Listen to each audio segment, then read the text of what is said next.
Hello, everyone. Good morning. Thank you for attending this webinar organized by AmCham, the American Chamber of Commerce in Portugal. In the name of the board of AmCham, I welcome you and launch the topic that we are going to discuss today regarding digital services in the European Union. As you know, digital is becoming really one of the key topics in the agenda of everyone, not only because it has impact in people as citizens, as consumers, as workers, but also in corporations, in governments, and in other national and international institutions where the digital transformation is really changing our lives. And as we know, this digital transition is being accelerated by the current pandemics for good and bad reasons, but the digital and technology have been able to show us new solutions to adapt our lives to this new framework or to this new situation. And at the European Union level, it's very important to know what's going on and what are the legislative measures that are being proposed or that are being decided that can frame all this environment around the digital operators. And namely, when the European Union defined the European digital strategy, and the European Commission proposed two legislative initiatives. One is the Digital Service Act, and the other one, the Digital Markets Act. The Digital Service Act has as goals to create a safer digital space in which the fundamental rights of all users and digital services are protected. And the Digital Markets Act has a goal to establish a level playing field to foster innovation, growth, and competitiveness, both in the European single market and globally. I'm reading the documents from the European Commission. And in order to discuss this topic, that is a very updated one, we have a very strong panel, and I will introduce you those that will be in the panel by order of the appearance. First, we'll have Benedict Blomeyer, is a director of EU policy at Allied for Startups. Benedict worked in the digital single market, namely in GDPR, copyright, and other areas, digital taxation, during the last 4 years. Before joining the Alliance for Startups, he worked at the European Small Business Alliance, also at the Deutsche Welle and the Council of Europe. He has a BA in Politics and History from Jacobs University in Bremen and a Master of Arts in International Relations and Economics at Johns Hopkins University, United States. Next, we'll have Nuno Sousa Silva. He's a lawyer specialized in the fields of intellectual property. He's a professor of law at the Universidade Católica in Porto and also at Porto Business School. He has a PhD in law with a thesis based precisely on intellectual property and fair competition. He has also a Master of Law at Catholic University and the LLM degree at Munich Intellectual Property Center, of course, based in intellectual property and competition. His regular presence in conferences, and he has issued different publications and books that concern this matter. The next speaker will be Maria Manuel Leitão Marques, also with a degree in law from the University of Coimbra, with a PhD in economics by the Faculty of Economics, also at the University of Coimbra. And Maria Manuela Leitão Marques was a former Secretary of State of administrative modernization in government, in Portuguese government between 2007 2011, and afterwards she was a Minister of Presidency and also Minister of the Administrative Modernization of the Portuguese government between 2015 and 2019. Currently, she's a Deputy of the European Parliament on the 9th legislature. After Maria Manuela Leitão Marques, we'll have Rui Durão. He has a degree at the Faculty of Science of University of Lisbon on geology and biology, and also a degree in a post-graduation degree in Faculty of Science and Human Science and Social Science at the University Nova of Lisbon, and a degree in Master Science of Social Studies in the ISCTE, Instituto Superior de Ciências, Trabalho e Empresa.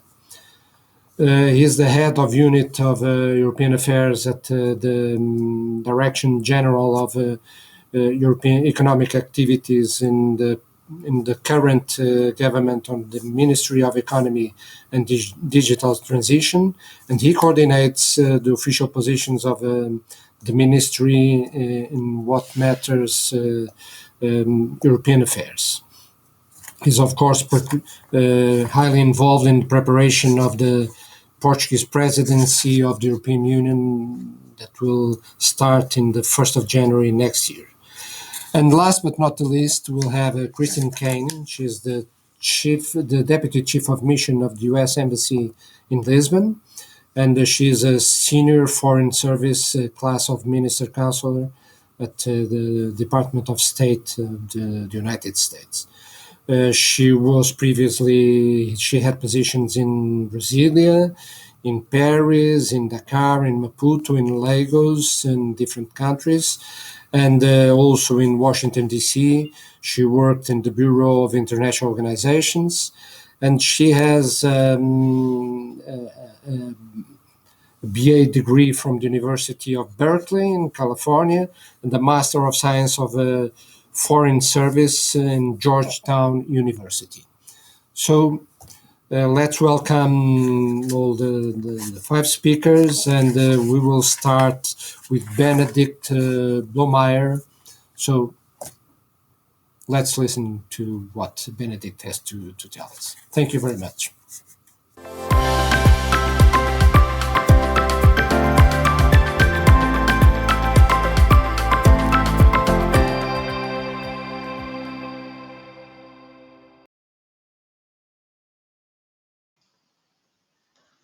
Well, buon dia also from my side. It's great to be virtually present in one of the digital front-running countries in Europe. I'll try to be short with this first presentation because I'm really looking forward to the discussion afterwards. I'd like to start by just explaining who we are. Allied for Startups is a global network of 45 startup organizations ranging from Startup Portugal, BTI, to Startup Malaysia or Startup Canada. And our goal is to bring the voice of thousands of startups to the policy discussion. And as people in the audience will surely understand, it's no surprise that discussions on online platforms and overhauling our rulebook for online platforms are left, right, and center of our priorities. So as the first, take a step back for those in the audience who maybe are not dealing with Brussels policy on a day-to-day basis, and just give a recap of where this is coming from. Back in the year 2000, the e-commerce directive passed into law.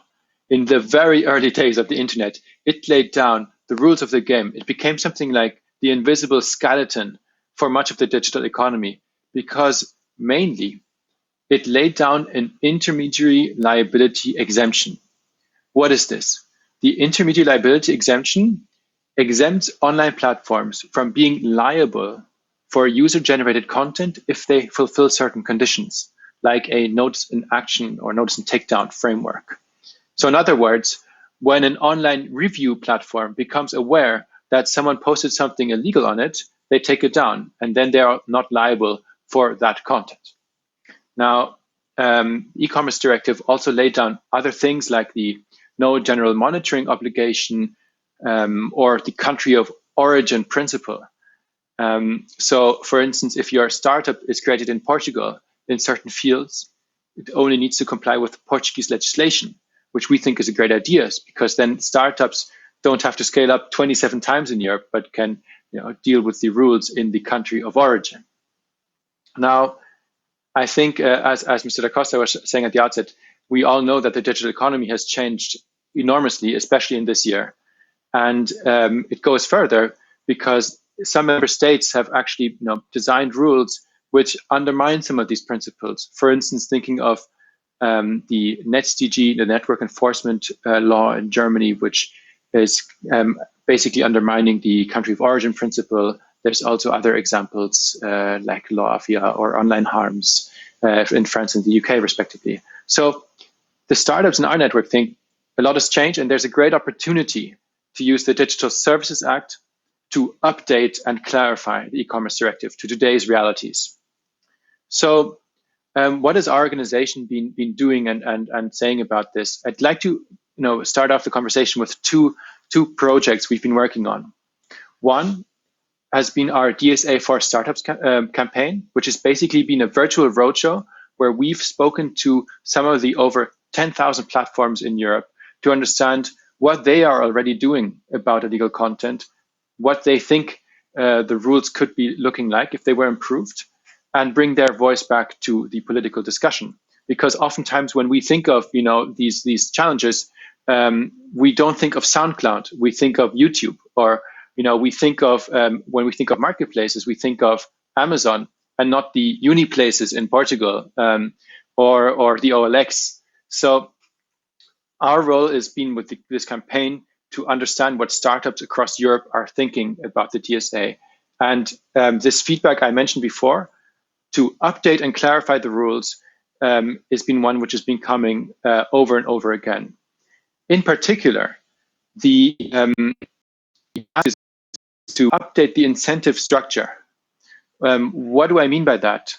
The e-commerce directive right now states that if you as a platform are trying to kind of take down or identify illegal content, you become active in the process, and that in turn leads to increased liability.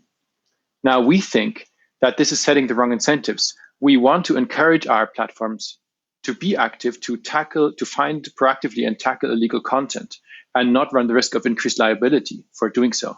And it looks like in the version of the DSA we're seeing so far that this has been heard. So there is a potential improvement in the pipeline there.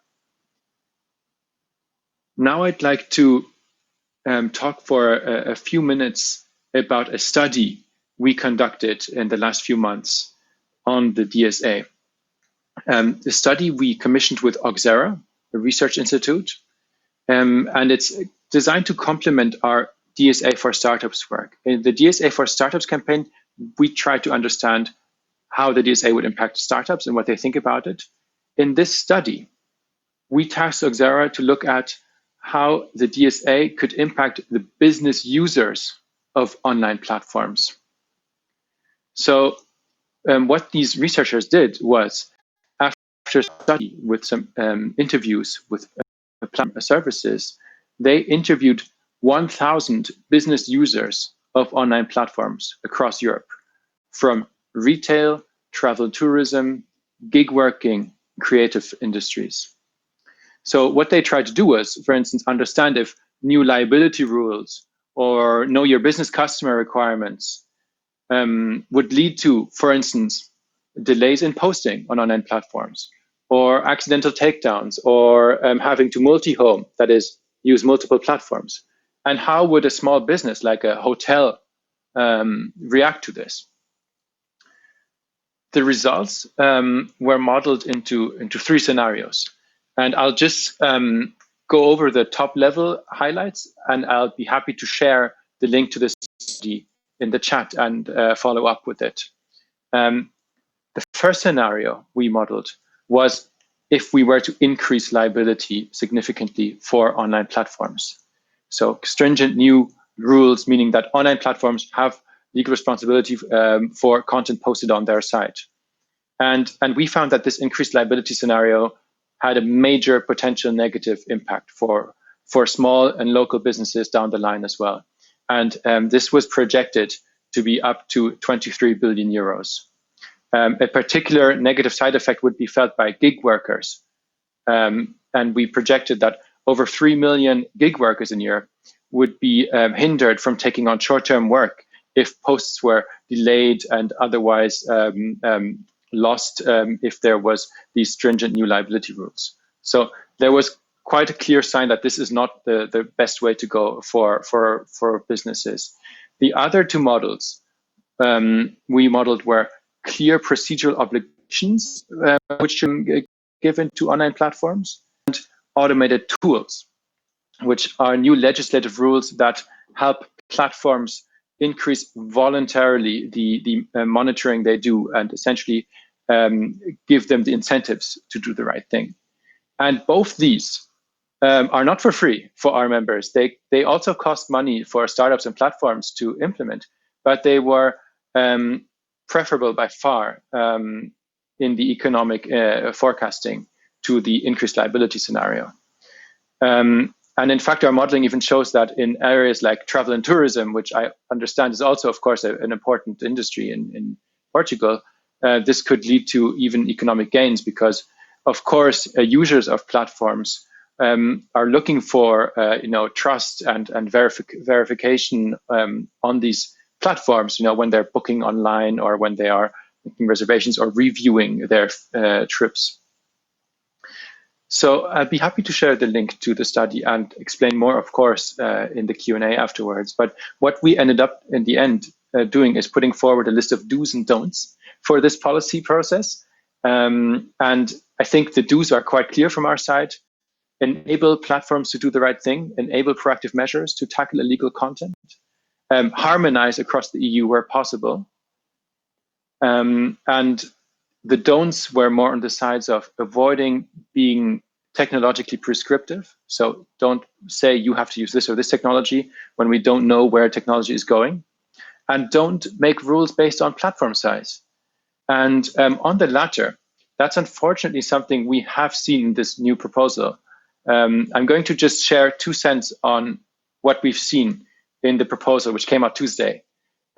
We think it's a good start. Many of the do's we put forward in our study have been heard, and crucially, intermediary liability looks to be clarified. But we are concerned for startups that if we make thresholds after which new rules come into force, that we are essentially setting a ceiling for them, and a ceiling that effectively discourages scaling by saying, hey, if you grow over this user size, you have to fulfill new obligations here or there. So we're always a bit concerned when we see these thresholds, and we haven't really seen why it should be set at such a level like 45 million. And especially if there's an exemption for the very small operators, effectively we have actually 3 levels of application here. And again, that for a business looking to scale across Europe might not make it easier. Also for us, the fine level of 6% of turnover is quite high compared to GDPR, which is 5%. So you might be asking yourself, okay, so if I mess up on personal data privacy, I have a 5% fine. But if I get intermediary liability wrong, it's a 6% fine. Something doesn't seem to be quite balanced out there yet. But I also understand this is the beginning of a negotiation process. We are also working on the DMA, as was put up there, and I'm happy to answer any questions on that. We think it's a related and very important piece of legislation.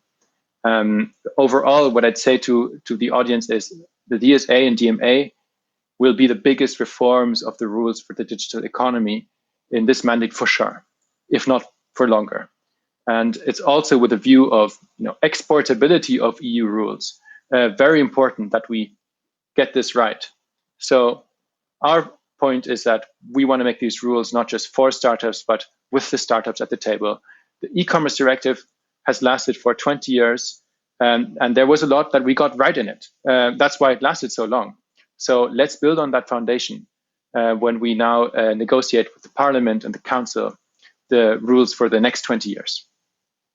Thank you very much.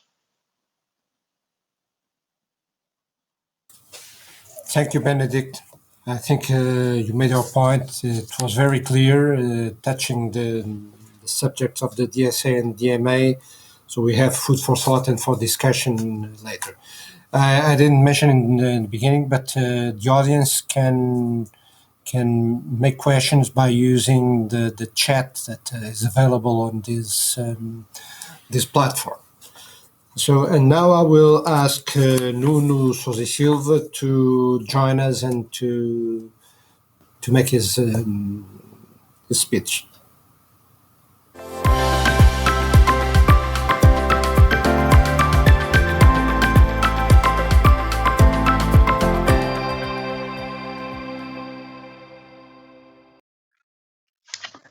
Good morning, everyone. I'm delighted to be here, and I would like to start by thanking the invitation and greeting all the participants. I once heard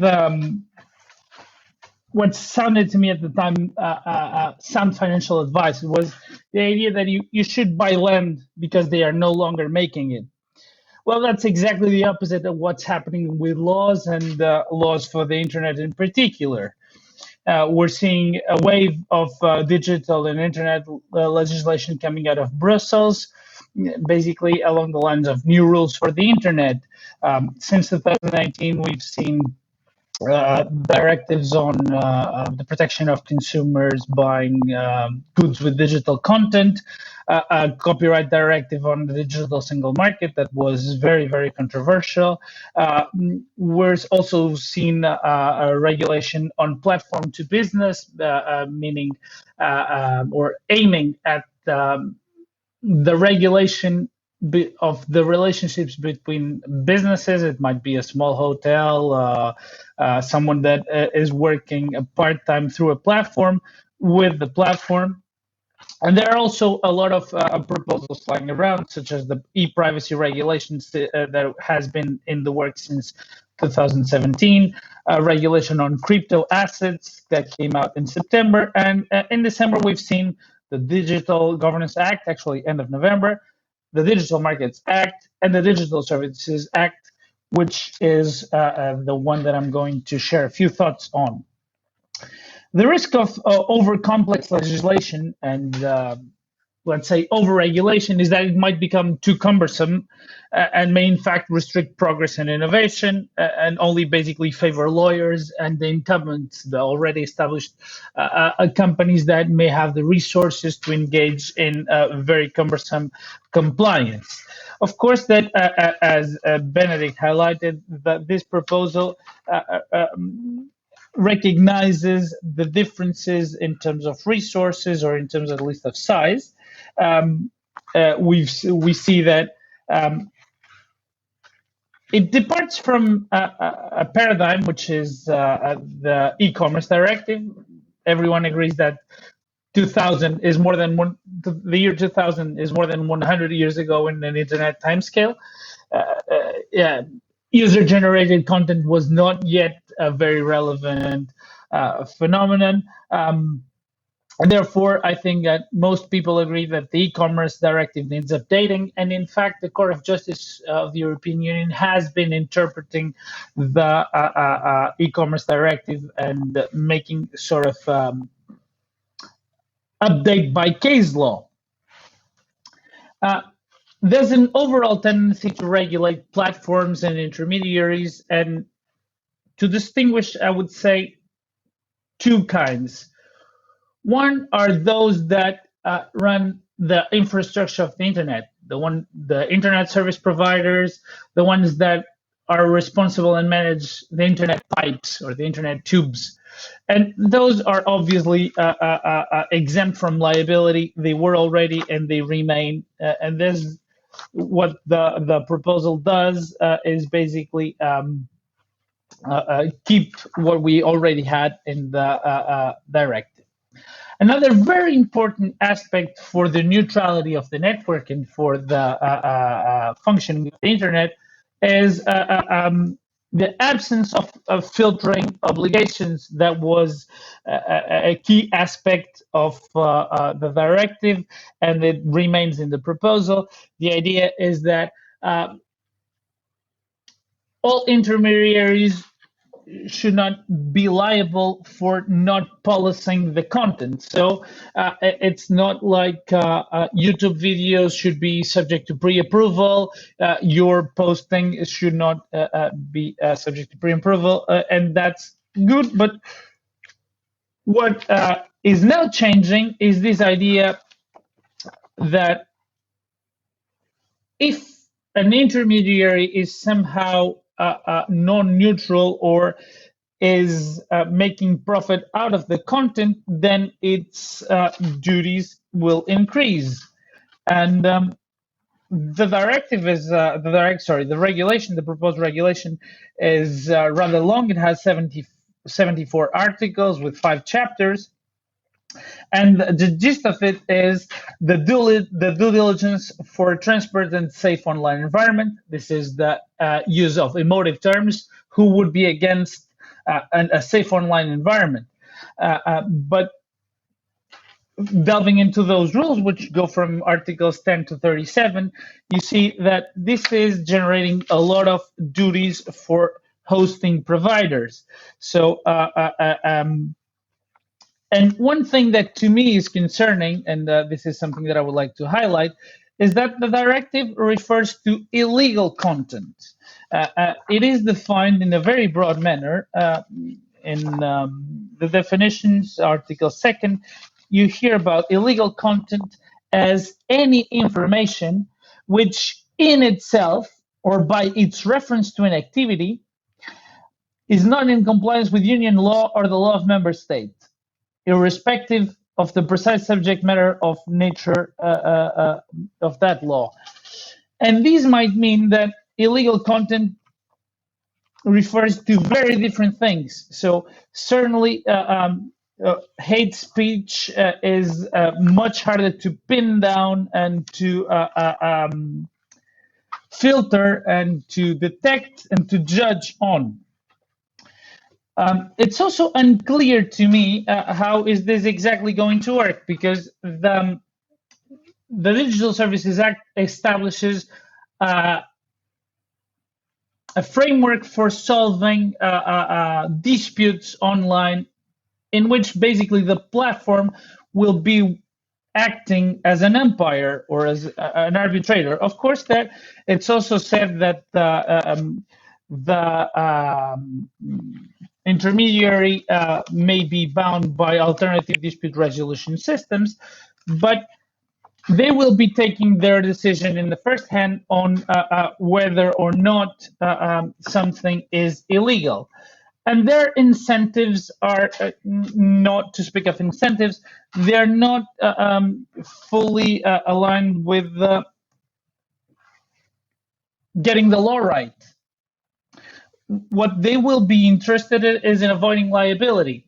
So it's easy to think of situations in which the law is unclear and the intermediary, in order to avoid any problems, will systematically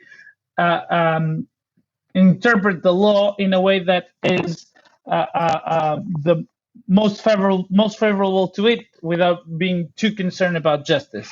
So, to me, as a lawyer and as someone that worries about this, it's true, and it's one major concern of the overall initiatives that platforms, namely the very big platforms, are now in need of regulation. So you might argue that certain content distribution networks are nowadays much more important, influential, relevant than most newspapers or TV stations. And I agree with that, and I agree with accountability. The problem that I see here is if we're tying liability with accountability, these might make for wrong incentives. So if the law is very complex, it might become difficult to apply. For instance, Article 20 of the proposal has sanctions for frequent offenders, those that frequently provide manifestly illegal content. And what can happen is that these intermediaries can then, after having issued a prior warning, stop the provision of their services to recipients of the service. Well, can a certain politician that engages in political hate speech be then banned from Twitter? Is this an outcome that we want to have, and how are we thinking about the impacts on freedom of expression? It's to me unclear that this may be the best solution, but the proposal just came out on the 15th, so 3 days ago.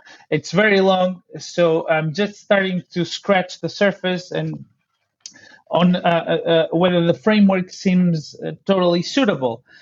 And as Benedict highlighted, this is just the beginning of a long conversation, and it's excellent that we're starting so soon. So I'll be glad to participate in that discussion. Thank you very much. Thank you, Nuno. It was really challenging, the points that you mentioned, and you touch really some of them that are very critical nowadays, and there are no obvious answers. So it's a good time for lawyers, as you mentioned, and for big corporations that have big money that can handle these kind of issues. But maybe not so much for the general citizen. So I will ask now we will move to Rui Durão, because there is a change in the order of the speakers. Maria Manuel Leitão Marques only can join us afterwards. So Rui Durão, please could you pick up the floor, and the floor is yours. Thank you.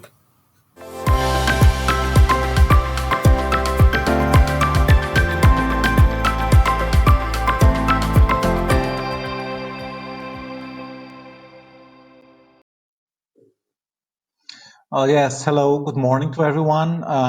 First of all, thank you for the invitation. As incoming presidency, obviously, and I'm as was mentioned during the presentation, I'm deeply involved. We at my institution, Director General for Economic Activities, we are deeply involved in the preparation of the Portuguese presidency, where obviously this Digital Services Act will be a major file, a major negotiation, so it has our full attention. Regarding the incoming presidency, the Portuguese presidency, I would like to highlight our main priorities as a presidency. So first of all, a priority related to resilient Europe, to fostering a resilient Europe. This is obviously connected to a recovery from the crisis, but also, and going beyond the crisis, to promote sustainable growth, make sure that we have a brighter future for Europe. That also goes through reinforcing democracy, reinforcing human rights, and promoting and protecting the rights and protecting our citizens. Then we have another dimension, another priority, which is social Europe, and this will be a very important priority for during our presidency. And this is obviously related to fighting poverty, fighting inequalities that we still have, and obviously tackling social exclusion. We will have during our presidency a social summit, which is something that I believe was last, I can't remember, I believe it was 2017 that it happened for the last time, I'm not sure. And we will have one during our presidency. It will be one of the high moments of our 6-month responsibility. Another priority, global Europe. And Portugal is by nature a multilateral country by its history, by its geographical position. And it is within our objectives, within our ambitions to reinforce the role of Europe in the world during our presidency, to promote multilateralism, and to bring, specifically in this area, to bring new dynamics to the EU-Africa relations. We have historical ties to Africa, obviously, and we would like to foster this connection with Africa because we believe it's a win-win situation. Also, we have the ambition to build a very positive and forward-looking relationship with the UK. That's obviously a very heavy file, but we will do our best to have a very positive relationship with them. Now, connected obviously with the resilience priority is also the digital and the green transition, the dual transition that we've been talking about in Europe. And in this regard, I think it's in the context of this meeting of ours, obviously digital has a more important role in our discussion. For us, the digital transition as a priority is not only a way to foster economic development, but also an engine to recover from the current crisis. It's a way also to prepare the economy and society for the future, which is something that we are always looking at. In Portugal, we approved a few months ago the National Action Plan for the Digital Transition. It's the Ministry of Economy and Digital Transition that is leading this National Action Plan, which is actually very encompassing and obviously very broad and touches upon very different areas. It's organized in 3 main pillars, which are people, and people include promoting skills and promoting digital inclusion. It has a second pillar that is linked to support to companies, support to our economic actors in fulfilling and successfully going through the digital transition. So it's a direct support through different mechanisms to companies. And then a third pillar, which is public administration. The modernization and the digitalization of public administration is a priority because not only is it important to serve citizens and to serve society as a whole, but it's also important to serve the economy properly and to help the economy prosper.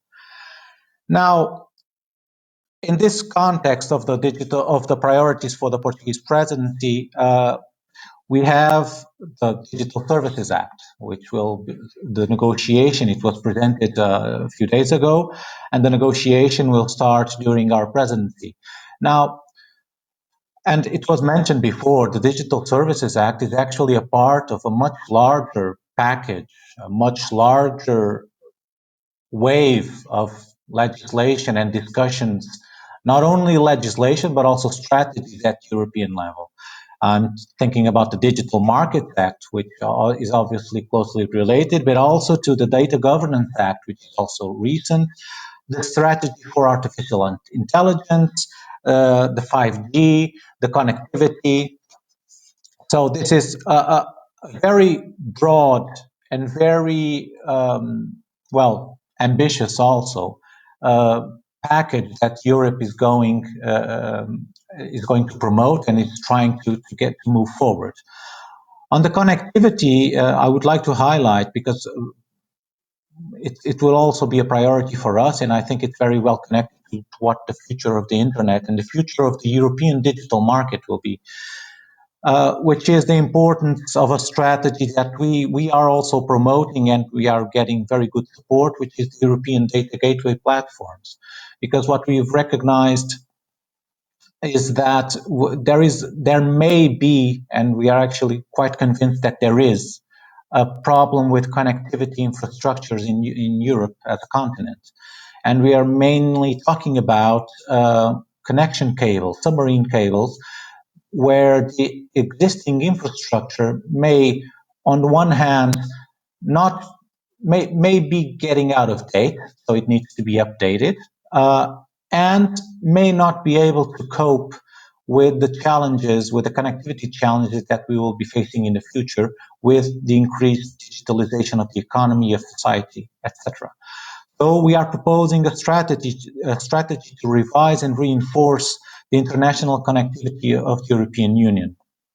We will have, and I'll come back to it, we will have the inauguration of the Yellow Link cable during our presidency, which will connect Europe to Brazil. The connection in Europe will be in Sines, which is a beautiful city south of Lisbon. And so this is also a very important aspect for us. And I believe when we talk about the DSA, we have to think about the whole context, and this is also a very important part of that whole package.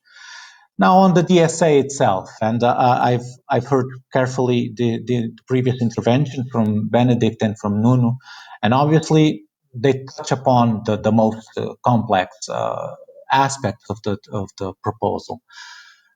For us, as incoming presidency, one of the obvious aspects is that the DSA is building upon the successes of the 2000 e-commerce directive. So that's something that we got right, but it was 20 years ago. And as Noon was mentioning, that's 100 years or 100 years in internet time, or maybe even more. So, but there are a lot of good things in the e-commerce directive. As incoming presidency, however, our role here, and we've been fulfilling that role for quite some time now, our role as incoming presidency is one of honest broker. So our role has been so far to map out the positions, the interests of different member states, because we'll be negotiating this within the council, but also from economic actors, from European and non-European actors. We've been talking, when I say we, I'm talking about the whole public administration, from foreign affairs to economy, so a lot of different people. We've been talking with all the relevant actors to map the positions, to map their concerns. And their concerns include, and obviously they were already mentioned, some of them, the country of origin principle. How important is it? How should it be kept? Should it be updated? The illegal content, and at some point in the discussion, and it's not now on the table, but it was at some point, the illegal and the harmful content. How do we define this? How do we make this into law, and how do we enforce this? Then the principles of liability, of due diligence, of know your business customer. These are all very complex discussions. The proposal from the Commission, it's more or less in line with what has been discussed so far, so it's not a surprise. And during our presidency, we will take on, we have been preparing ourselves for this discussion for a long time, and given this mapping and acknowledging the complexity of the discussion, we hope to, at least during our presidency, to reach a progress report on the Digital Services Act, and eventually on the Digital Markets Act, which is another very complex piece of legislation. Now, another aspect I would like to touch upon is the importance of the Digital Services Act and the Digital Markets Act and all of these legislations that Europe is putting forward as global regulatory benchmarks somehow. We've had that experience with GDPR, which is now seen as a success somehow. So there is a clear impact on a worldwide impact on the way we, European Union, will do this and will carry out this legislation, because we have 450 million strong consumer internal market. So that's the potential of the internal market. But we know that what we do in Europe in terms of legislation, and the GDPR was one of those, is obviously one of those examples, has a clear impact in other parts of the world. And this is not only a consequence, but has to be seen also as an ambition and as a responsibility for the European Union. And we are quite aware of that in the preparation of our presidency. The European Union at the forefront of setting standards for digital and for other areas, where we can uphold European values in terms of social rights, environmental rights, is something that Europe should take as a responsibility somehow. And we believe that this is important. And also in that regard, we will be proposing the Lisbon Declaration, which is the full name will be Digital Democracy with a Purpose, which is precisely the idea that democratic values, fundamental rights, must be embedded in this digital transition. So it cannot be only focused on economic actors, on abstract legislation. It has to be human-centered. This Lisbon Declaration it will build upon the very recent Berlin Declaration that was presented by the German presidency, the still current German presidency, will be open for signature to member states, but also to non-member states, so to third countries outside the EU, to NGOs, to private actors, to relevant associations, to every actor that is willing to share these principles of digital democracy with a purpose.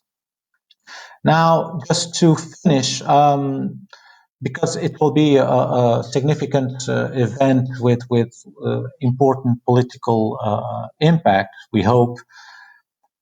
The Lisbon Declaration is set to be signed during the Digital Assembly, which will take place in hopefully, we don't know with the pandemic how the calendar will go, but it should happen during the 1st and 2nd of June 2021.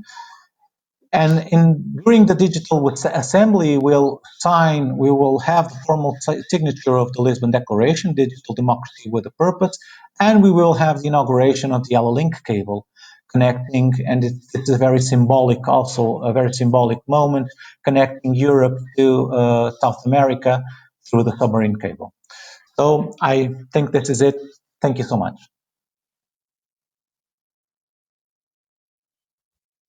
Thank you, Rui. It's very, very interesting and with a very precious content. What is the program for the Portugal presidency of the European Union next year?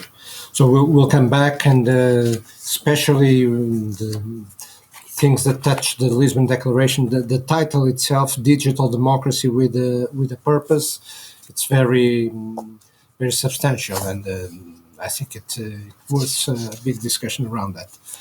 So, but now it's time to move to the other speaker, Maria Manuela Marques. I know that she's already connected, and so I will pass the floor to Maria Manuela. Please, go ahead.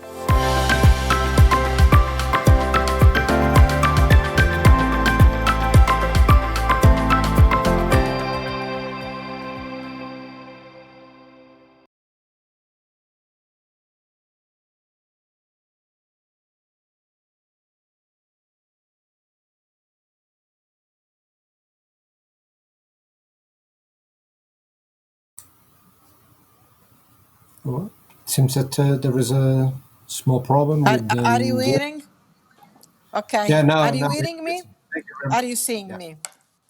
Good morning, and I would like to thank AmCham for this invitation. It's very interesting discussing, because we have two complex proposals from the Commission that we are going to debate in the Parliament. We start today asking Commissioner Breton about some details, but not all of them, because these two proposals are very complex and have a lot of things we need to study in a deep way.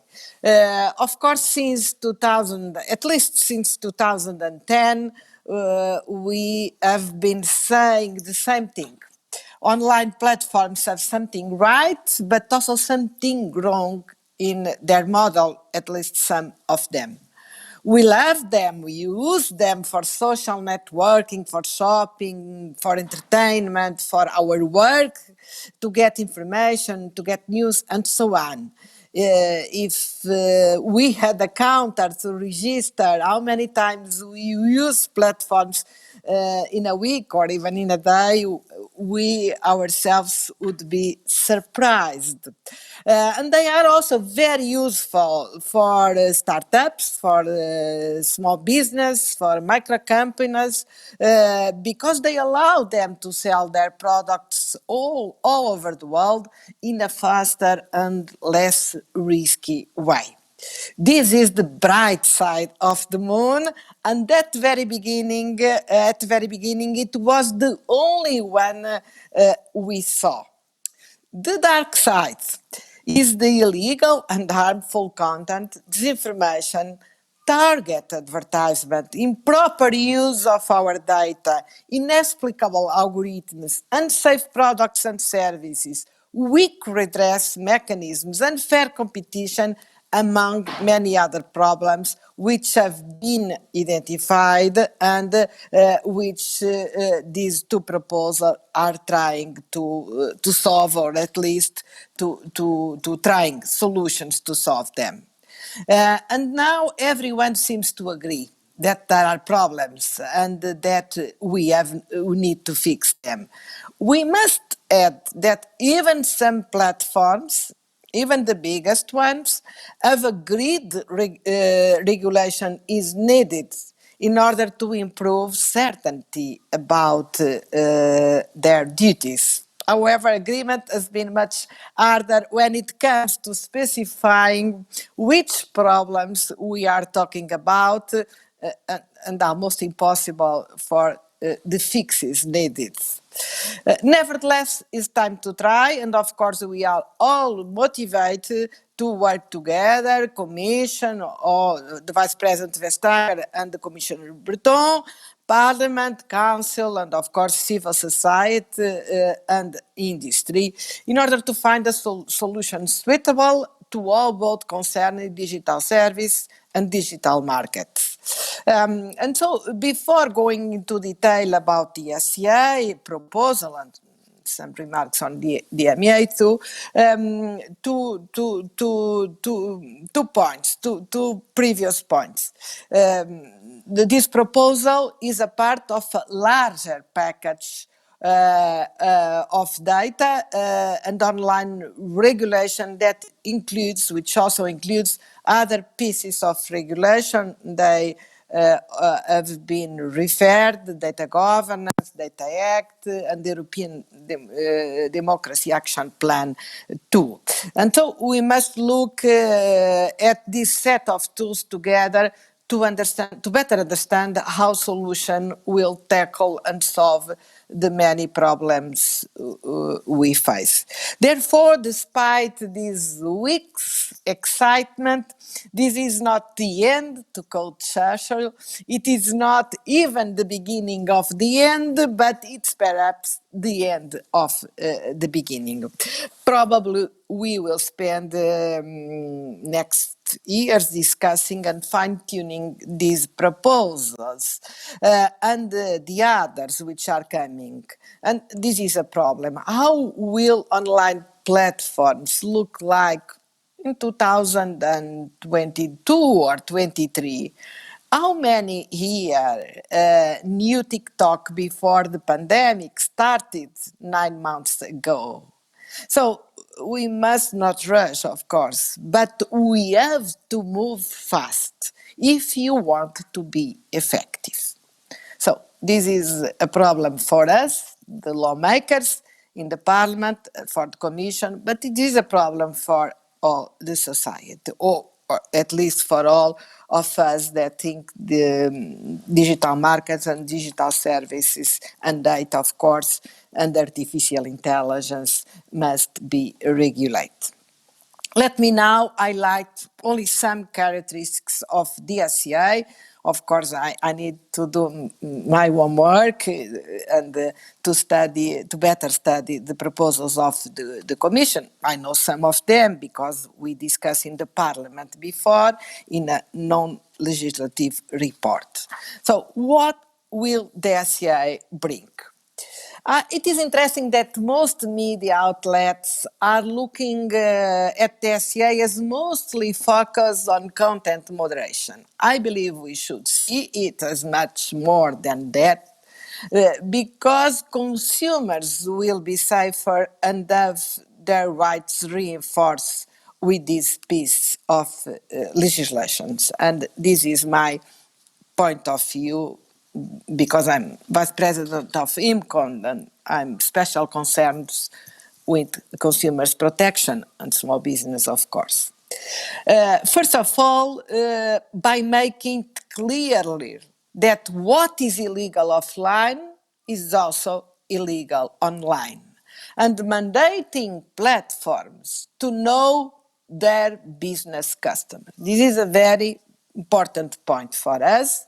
And with these two aspects, Dsci protects consumers from harms, gives them better chance to redress and fulfillment of their rights, and stimulates safe e-commerce.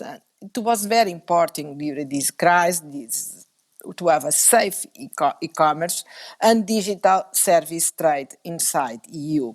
This is good not only for consumers, but also to legitimate business users, which will have an easier time earning the trust of consumers and will not suffer competition from fakes or fraudulent products. It goes, Dsci, it goes much further than that. Dsci also tackles the problem of user data collection and profiling. With this proposal, platforms will have to be transparent and let users know why they are being shown a particular ad, as well as give them the choice of opting out of recommendation based on profiling. This is very, very, very important because target ads have totally fragmented our experiences and our awareness of the world around us, as one can never know how others' feeds and ads look like.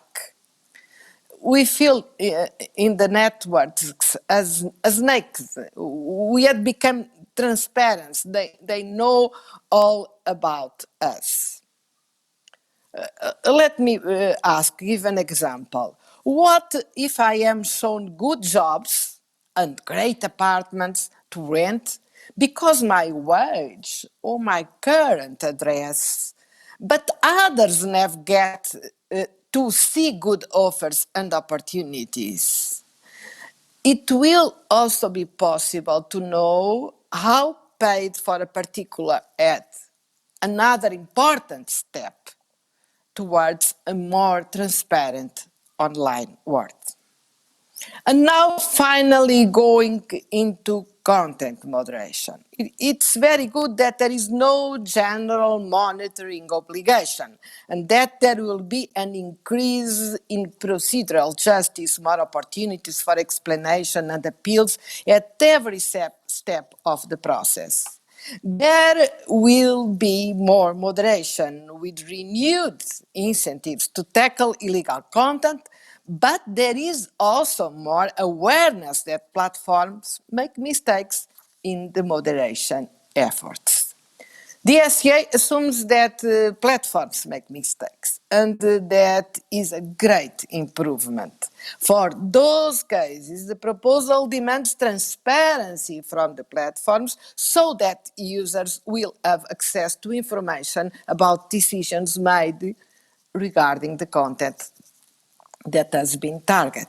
And it also demands a user-friendly complaint handling system so that those decisions can be appealed and corrected.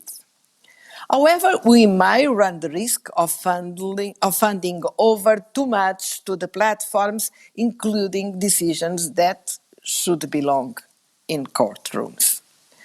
Also, the system is improved for users with accounts on platforms where illegal or harmful content is hosted. But what about those that don't have accounts? How can they seek action? Do they have to create an account just for the purpose of being able to flag a certain post? For both business users and end users, it's important to note that the Dsci was born with a twin sister, the DMEA, which tackles concerns about uncompetitive behavior from gatekeepers. So DMEA presents important, very, very important obligation for gatekeepers, such as data portability and interoperability, and bans practices such as the unfair ranking of gatekeepers' own service or products, or other measures of the DMEA, such as that business users can access all their data, the data about their clients, for instance. So, what about the enforcement? Only a small remark. No legislation is any better than the enforcement of it, said Vice President Vestager on Tuesday presentation of these two proposals. This worries me too, because it's not very clear that we will have effective and harmonized enforcement. The rules may be the same throughout Europe, but interpretation and consequences may vary, and it is happening with GDPR. So it's very important also to discuss enforcement. And of course, last but not least, it's very important to see how the new American administration, new Biden administration, will position itself on this topic.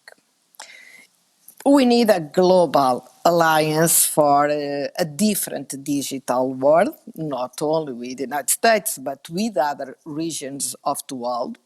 We have influenced very much concerning protection of data with GDPR initiative, and it's very different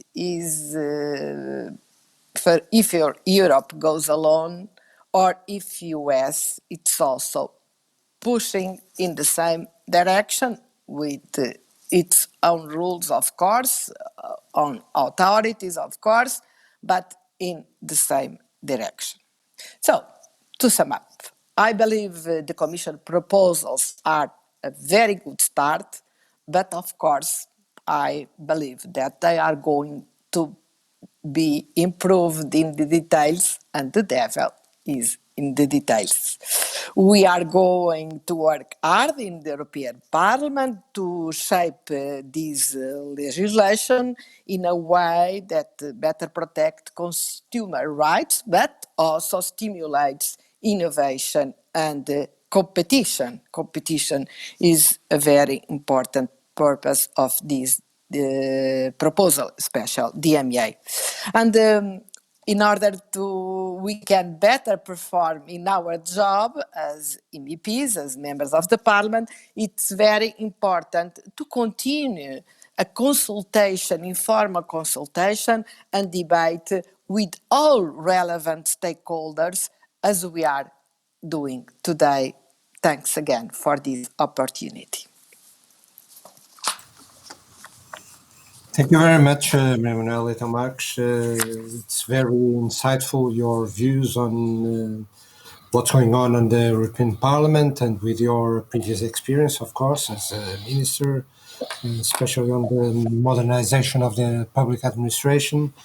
So I think we have very good food for thought, and I just underline one sentence that you mentioned, that this is the end of the beginning. So it's not the beginning of the end, but it's the end of the beginning. So it's a good start. It's a good start, this process, for the further discussion between the different players of these matters.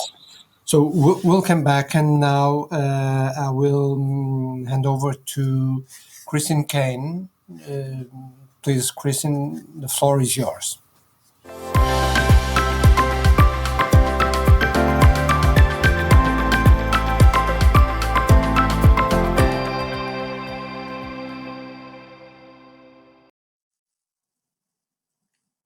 Boa tarde. Good afternoon. Thank you, Antonio, for the introduction, and also just want to congratulate AmCham for organizing this seminar, very timely, of course, with the publication of the proposals on Dsci and DMA, on which I'll mostly be speaking about today. But then also, as you noted, and as we spoke to, Portugal is just about 13 days away from taking the presidency of the European Union. And appreciated Rui's point about Portugal being an honest broker on these issues, but also an engaging EU partner nations, EU members, and non-EU countries on this. And we've understood that transatlantic relations will be a key part of the next 6 months of the EU presidency. So I'll present the views on the Dsci and DMA in terms of where our government stands.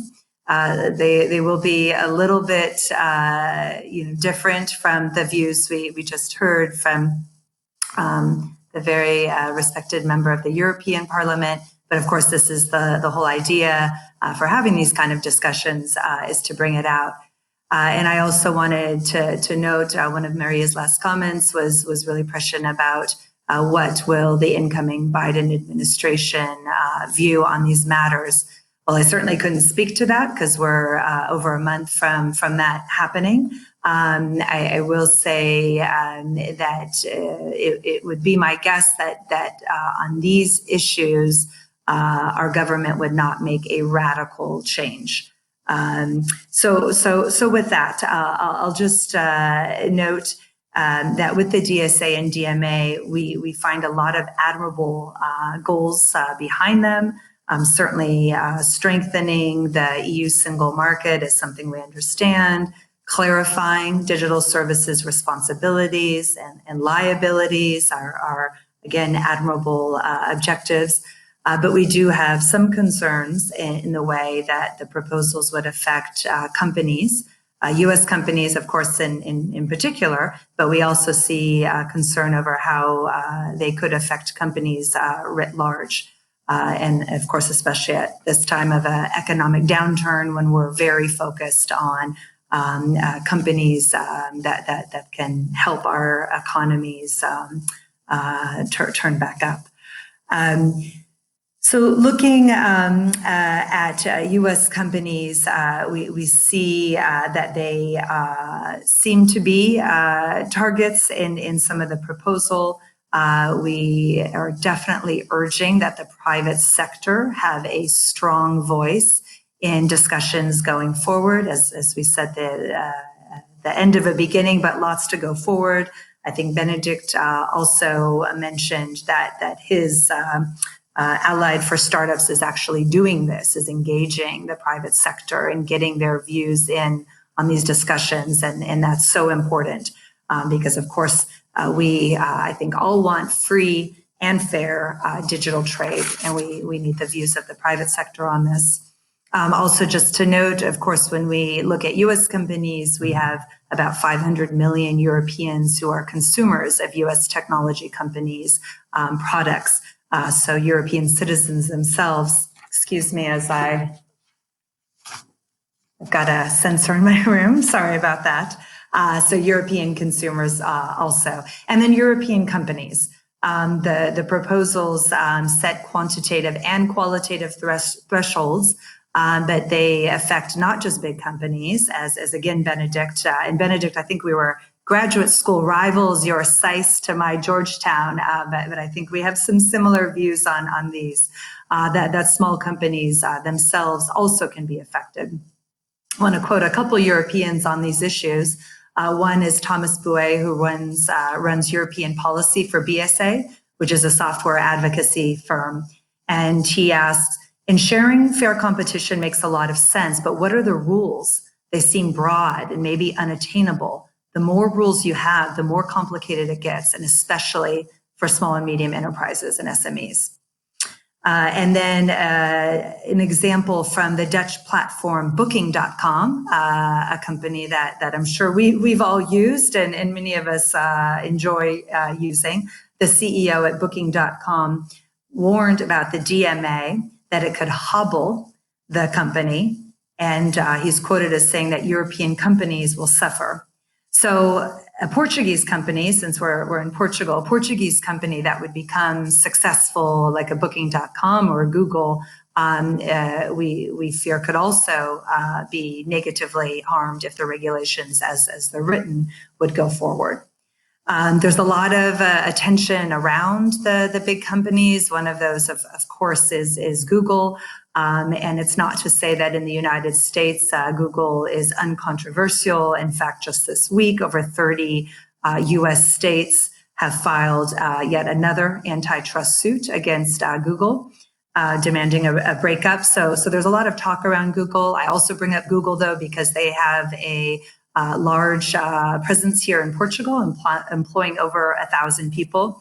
And like Google has expressed and other companies, our government is worried that the new regulations, if they went forward as is, could stymie innovation, something we also want to look to. We've seen that some European countries have similar concerns to our government. Earlier this month, the Digital Coalition of Central and Eastern Europe and the Baltic region countries published a warning against potential overregulation. That's in the Dsci proposal. Nordic states have expressed concern regularly over the possibility of overregulation. And the Digital National Alliance in Bulgaria, that's affiliated with the Commission, as well as industry associations from the region, specifically advocated to avoid unintended harm to transatlantic trade. And again, this would be our top line point. We want free and fair transatlantic trade, including in the technology sector. So we are concerned about the possible overregulation, about restrictions on US and other companies. I also want to underscore that there are current regulations that companies, including US companies, have signed on to. So it's not, again, that we disagree with the objectives here. It's just a question of whether current regulation, while it may need updating, that the proposals may go too far. And we welcome study and further study and conversation on this and further discussion. So we hope to work together with our European partners on both the DMA and DSA. Again, that we see merits in limiting illegal content, but do want to suggest that it be done very carefully and not to put too many obligations on companies for how they police harmful content. And I'd note that harmful content in itself is a term that is not widely agreed upon. So it's going back to that earlier quote when there is an agreement or it's not clear what could be the harmful effects. So to close, we're at the end of the year, which means the start of a new one, a lot of hope on the horizon, the pandemic, of course, which has ravaged so much of the world, but with vaccines now being distributed in countries, and we can feel that optimism and hope. We certainly, as the U.S. government, look to continued strong and even stronger transatlantic relations here at the U.S. Embassy in Portugal. We're very excited for Portugal to take on that EU presidency, have the spotlight here, and again, looking at what we can do. sorry about that, with how we work with the EU on this crucial issue. Digital transition and the digital economy, as was noted, is such a key goal for not just Europe and the US, but the entire world. So thank you very much. My colleague, Rafael Patino, who's our commercial counselor from the US Department of Commerce, is also on the line with me. And thank you again to AmCham for organizing.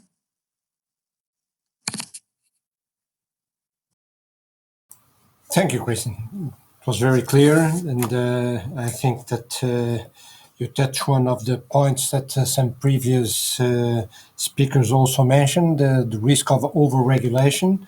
I think that all the speakers are aligned in the merits of having legislation around this digital transformation that everybody is living. And namely on controlling illegal content. But then the gray areas start when you mentioned the harmful content, and we also had previous, I believe it was Nuno Sousa mentioned hate speech, freedom of expression. So there are gray areas that need to be more discussed, and but I believe that the point is that there are merits on having legislation, but not having too much legislation that could harm the way how companies do business, and namely small and medium enterprises that are those that don't have the resources to tackle with the overregulation. So I don't know if because we have 10 minutes to before the end. I don't see any questions coming from the audience. Please feel free to use the chat. But I will just address the speakers and whoever wants to make comments. I took some notes about everything that we were discussing. Of course, we didn't touch things like taxation, digital taxation, and we didn't touch issues like cybersecurity, but addressing issues of controlling illegal content, overregulation, the role of the gatekeepers, so-called gatekeepers. What are the gatekeepers? And I think it's very important to discuss. But above all, I think that the ethics on the way how we develop digital business, it's the topic. The topic it's about ethics. Ethics about citizens, people, corporations, governments, institutions. So if someone wants to touch this point, please feel free. We'll ask each of you to 2 or 3 minutes, and before we finish the discussion, we'll start with the same order. Benedict, please. Thank you. I think when it comes to morals and ethics in business, I think if I'm thinking at the startup perspective, the businesses we talk to, if it's a small startup, in an incubator in Portugal or elsewhere across Europe, they want to get it right.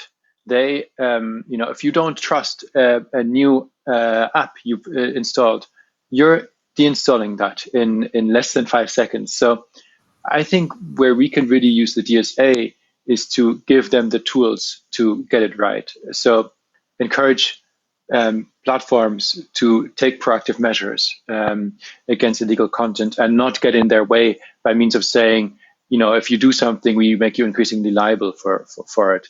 I think that's really the key point on the DSA. On the DMA, we're not so sure yet that we see it going the right way on all fronts, but I will probably just take a backseat on that in this one, because we're here to talk about the DSA just now. Yes. Thank you, Benedict. No, Sousa, we want to. comment? Yes, I want to build on the challenges of complexity, because the internet has become and is becoming every day ever more complex. And basically, we're moving all of our lives online, and our lives are complex, and societies, as well as technologies, force complexity. And of course, that leads to the need of moving from 20 or 25 articles to a 75 articles piece of legislation. But that's the same with GDPR. The problem that we might have is not only one of having the right regulation, but also a problem of international competition in the end, as in, well, we might even say, well, how do you want to market the EU for someone that is thinking globally on how to set up a company? What do we have to offer, not only consumers, but companies, and how can we make a regulation that is not too cumbersome, that is not seen as limiting or making the lives of companies too difficult, but at the same time is protective enough? And that's really the challenge that I do not envy. I am in the much more comfortable position of a lawyer and academic that is looking at this from the outside and saying, well, I think this should be done differently or better. I hope to be able to make constructive decisions or suggestions, not decisions. But one thing that to me requires some distinctions has to do first. Well, if when I read recital 12 here, this is the reasons of my concern. So it says illegal content, and then it says, well, it should refer to information that under the applicable law is either itself illegal or such as illegal hate speech or terrorist content and unlawful discriminatory content, or that relates to activities that are illegal. And there it goes from child sexual abuse to the sale of non-compliant products. And we all have to agree that these are not the same, and that the rules should be gradual. And the problem of rules being gradual is that you raise uncertainty. And this is sort of a catch-22, because you'll have to make distinctions. Distinctions lead to have balanced rules. Distinction means more rules. More rules is seen as over-regulation or over-complex regulation. And so as finding the right balance, even from that standpoint, is a huge challenge. But I think that fairness is not only about getting the best or the most protective for consumers, but also as establishing a vibrant environment for companies, for new businesses to develop, for new ideas to be exploited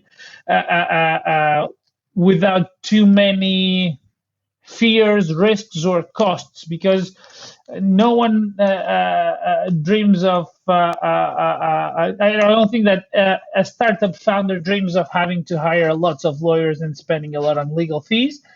And also, and these ties with.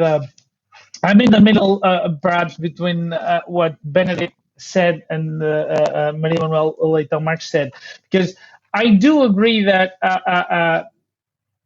size matters, but on the other hand, the thresholds that have been found, mostly the one that says that you're not a micro and small enterprise, so you're not really a startup, or turnover of more than 10 million euros, that is perhaps too tight. Also because most of these online businesses focus on exponential growth, and I see that with companies I work with. It's they were 200 1 year ago, and now they are 350 and planning on being 500 in the next month. So things move so fast that it's very hard for these companies that are growing to fully comply. And you don't want to make Europe a hostile environment for these sorts of activities, I think. Thank you very much, Nuno. It was very clear. So I will hand over now to Rui Durão. Please, you want to make your comments? Okay, yes, thank you. I'd just like to make before going on the ethics and on the human dimension of this, which I believe is the question and is very important for us, on this issue of the overregulation that we are all discussing. Obviously, we understand the issue of overregulation regulation and how it could hamper economic activity, especially, and that is a topic that is very dear to us in Portugal, especially for SMEs, obviously, which don't have the capacity to deal with complex legislation as a large company has. However, and considering that we are discussing a European legislative procedure, there is a very obvious advantage that I think we didn't mention during our conversation, which is harmonization. So if we have when we have a Digital Services Act, we will actually have common legislation to 27 member states, which actually makes it a lot easier for any company to deal, to enter the market and to deal with the market and take advantage of the size of the market. So yes, overregulation has its issues. I know it's a different dimension what we're discussing here with overregulation, but there is also an advantage to creating European legislation that is broad and that includes a lot of areas. So yes, it has to be detailed because it will actually be used by 27 member states for them to define how their internal market works, their national market works. Well, now on the ethics, on the human dimension of the digital ecosystem. Well, I mentioned the Lisbon Declaration, and the Lisbon Declaration is precisely about that. Digital democracy with a purpose means that we have to keep, during the digital transition, we have to keep people and the democratic system in mind whenever we make a decision, a legislative decision, a political decision, whatever. Because we cannot, and this includes consumer rights, this includes online threats, harmful content, illegal content, and all that complex discussion. Includes digital identity. We will have the EDAS. Sorry, I'm really bad with this acronym. The digital identity proposal. It will also be coming up. We also have issues with freedom of speech. In the end, on the other side of the digital economy are people, and we must always remember that. It's obviously there are very clear examples of this, of where this is an issue. Is one of the example is in artificial intelligence. We now know, we are quite aware that the algorithms that we develop for artificial intelligence can be severely biased. And that leads to, may lead to discrimination of certain sectors of the population. An example was given before on the advertising, the adverts that I can receive in my computer when I'm looking for a house. Can they be filtered by my level of income? Should they be filtered? Should they be filtered by my beliefs, by my gender, by my, is this real? We need to have this discussion. So whenever we are discussing the digital market, digital legislation, we must keep the discussion focused on the human, the citizen, and obviously we always have to keep a balance between consumer rights, privacy rights, and the need for innovation and for economic activity to prosper. But the discussion is very important. That's the discussion that we hope to foster more with the Lisbon Declaration, with the digital democracy with a purpose, and we obviously hope that it will be a declaration that is signed by many. Thank you. Thank you very much, Rui. Now I will turn to Maria Manuelita Marques. Please, the floor is yours. Thank you. Are you hearing me? I think so. Of course, I fear the gap between law in books and law in action. It's good to have a very good law in books, but Without law in action, a very good law in action, no results. It's why the enforcement is a concern for me, and I worry about this point. So, but we need regulation. I think we agree on that, and we need a good regulation. We need to make it clear and possible to enforce, easy to enforce. Maybe reducing administrative burdens. I did that for many years in Portugal. It doesn't mean to deregulate. It means make regulation simpler and easy to be applied and to be complied by users, by citizens and by companies, of course. And this is a concern in the Parliament, and this is very important if you want to have results at the end of the day. But also we are concerned about companies. Innovation is very important for all the European Union, and competition too. It's why DMA, because there is a lack of competition in digital world. We know that we have a small number of companies with a big power. We have never seen this in the world. But at the end of the day, companies, the big and smaller, depend on consumers. And consumers and users or the other intermediary consumers depend on them. So they need to keep consumers' trust. It's a crucial point. And they are losing consumer trust. There are problems in order to better protect consumers in online world. We need the same, at least the same, online and offline. And this is our main concern with Dsci and also with DMA in a certain way. But also with the next steps, data, AI, and so on. And AI is we are not discussing this today, but of course AI-based products and services is a very important point for us in the Parliament and also for the Commission. Of course, we need human-centric AI, but also we need to explain what is AI for. It's not only to eliminate jobs, it's not only robots, it's a lot of things that can improve our quality of life, our health, our public service, and so on.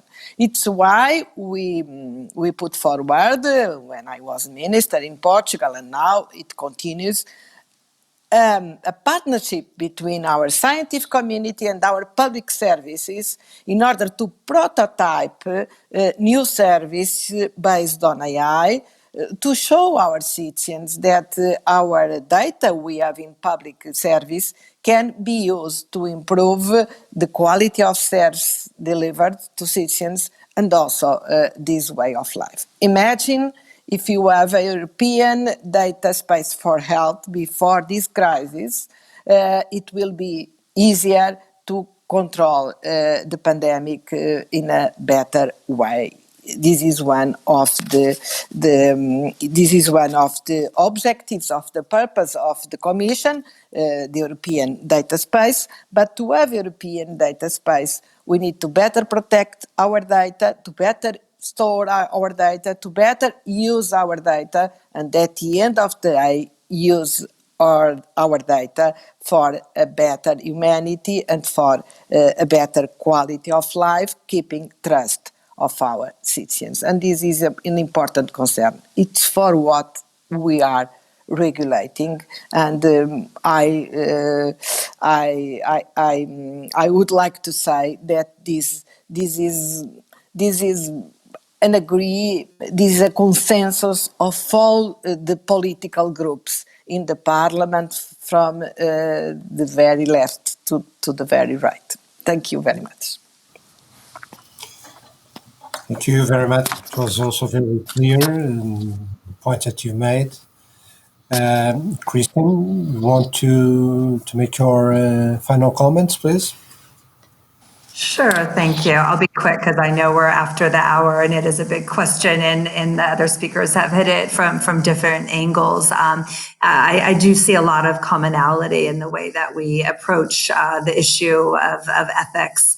And I would raise that our companies in the United States generally adhere to very high ethical standards, and also I think have been leaders on aspects like corporate social responsibility and giving back to communities and owning up to mistakes when they've made them.